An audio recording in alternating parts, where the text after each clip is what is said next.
Null धर्मपरायण होता, तर पुष्कर स्वतःच्या लाभासाठी धर्म अधर्माचा विचार करीत नसे.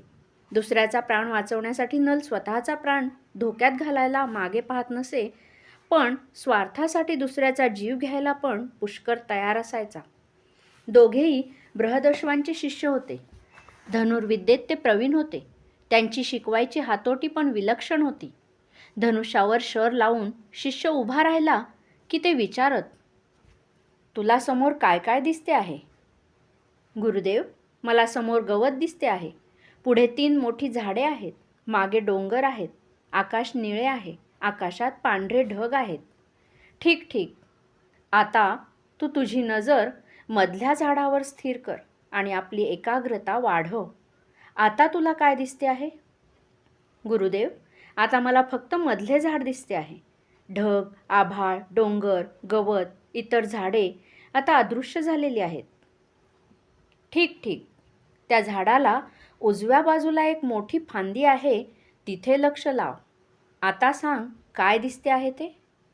गुरुदेव, मला फांदी दिसते आहे. आता ते झाड अदृश्य झाले आहे.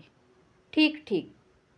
त्या फांदीच्या शेवटी एक मोठे पिवळ्या रंगाचे पान आहे. त्याच्यावर लक्ष ठेव.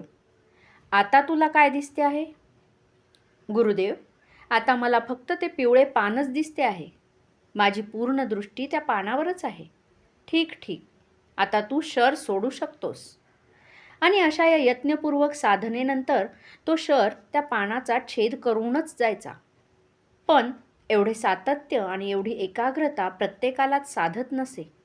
बृहदश्वांच्या शिष्यांच्यात फक्त नलालाच हे साध्य होई. त्यामुळे तो गुरूंचा पट्टशिष्य झाला होता. यामुळेच पुष्करला नलावरच असूया वाटत असे. बंधुप्रेमाचा अंशही त्याच्या मनात नव्हता. पण वरकरणी मात्र तो प्रेमाचे नाटक करीत असे. मृगया आणि द्यूत हे नल आणि पुष्कर या दोघांचे आवडते खेळ होते. गुरुगृहाच्या जवळच्या निबिड अरण्यात दोघेही मृगयेला जात. पुष्कर झाडावर चढून धनुष्यबाणाने शिकार करत असे, तर कुमार नल हा पायी चालत भाल्याने किंवा तलवारीने शिकार करी. पुष्कर लहान मोठा कुठलाही प्राणी मारत असे, पण नल फक्त रानटी वराह, वाघ, सिंह, लांडगे अशा हिंस्र पशूंची शिकार करीत असे. आश्रमाला भोजन पुरवण्यासाठी मात्र नल तीरकमान वापरत असे.